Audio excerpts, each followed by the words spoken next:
Guys, we're on a job in Brooklyn. Just want to do a quick run through on automatic water feeder. The other day, I did a video on 67 low water cutoffs, mechanical low water cutoffs. Down here is McDonald Miller automatic water feeder, mechanical water feeder. So this happens to be a 51 feeder, which we use a lot in our business. Sometimes we have 247s, sometimes we have 47s, but predominantly we go with the 51, especially on these bigger burners. As you can see, there's a little indicator line here, and that's how I set up my water column. And that's gonna set up my water level for my boiler. So you guys have heard me talk a lot about how important the water level inside the boiler is, not only for the domestic, but for the steam. This is a steam system. So we can't have too much water in the boiler. And I have to have enough water in the boiler, meaning I have to have enough water to cover the coil, but I need to have not so much water in the boiler that the steam is going up as wet steam, not dry steam. I'll do another video on dry steam and wet steam. I don't want to do that on this video, but I really just wanted to get into talking about the operation of this valve. So basically inside here is a ball, which is attached to an arm. That arm is attached to this switch. This switch gives you the opportunity to put basically a secondary low water cutoff, but I don't like to use them. Why? Because sometimes these boilers surge, and when they surge, it keeps shutting the boiler off over and over and over. Now, I have to fix the surging problem. Let me switch hands real quick because my hand's getting a little bit tired.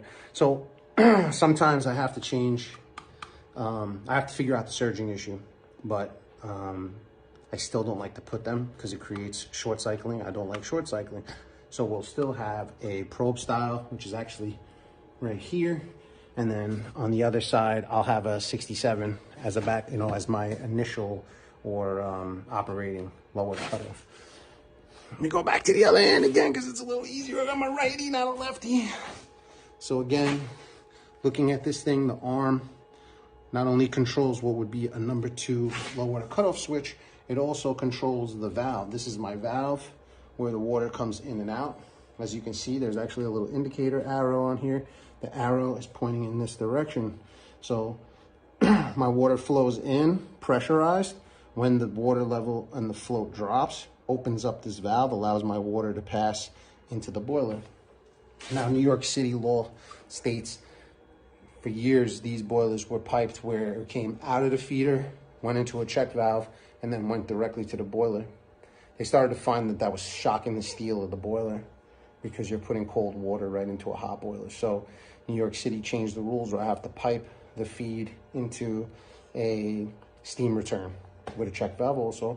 And I like to have a little blow off as well.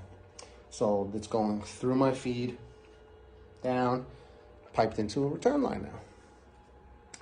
Now, sometimes what happens also is we'll pipe in. You can't forget the bypass valve, okay? I've had guys pipe them where they go in and they go out, and that's great. But then if the feed fails, you have no way to feed the boiler. So we always add a bypass valve if this fails and we can't feed the boiler, or the valve gets clogged up, which happens, or the ball gets clogged up from lack of flushing, then I can always bypass the water into the boiler.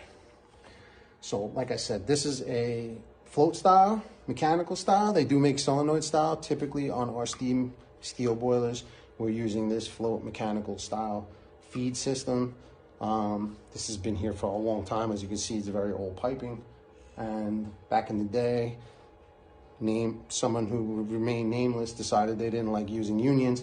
So in the future, if this feeder was to shut off, I'd probably repipe this now with unions everywhere, with new valves and new everything, because that's the way to do it.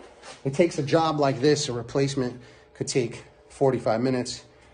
When there's no unions and I have to cut out the copper, it takes it to like a 2 or 3 hour job now because I have to reconstruct the whole manifold. If you look here at how the manifold is now, I'm coming in here, but look, there's no unions anywhere to be found. So I'd probably cut all this out and basically rebuild a whole new manifold system, because that is the right way to do it.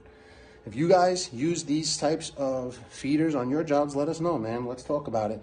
If you haven't subscribed to our channel, man, we bring you a lot of content. We're in the boiler rooms every single day. When we're not, we're in the laboratory creating content, trying to bring all the info we can to you. If you haven't subscribed, hit the subscribe button, smash that like button, Let us know you're here. Leave a comment below. Let's talk about it.